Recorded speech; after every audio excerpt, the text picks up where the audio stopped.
In this video, we will see how we can crop a video in Adobe Premiere Pro.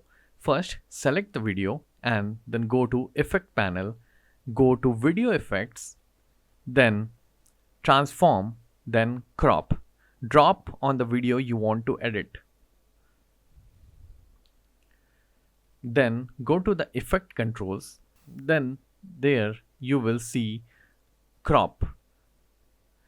Here you can see there is an option you can crop from the left side, top, right or bottom. For example, we'll remove the blue part and the green part from the video. So we will have to crop it from the right side and from the bottom. So first let us do it from the right side. So we crop it to the exact place.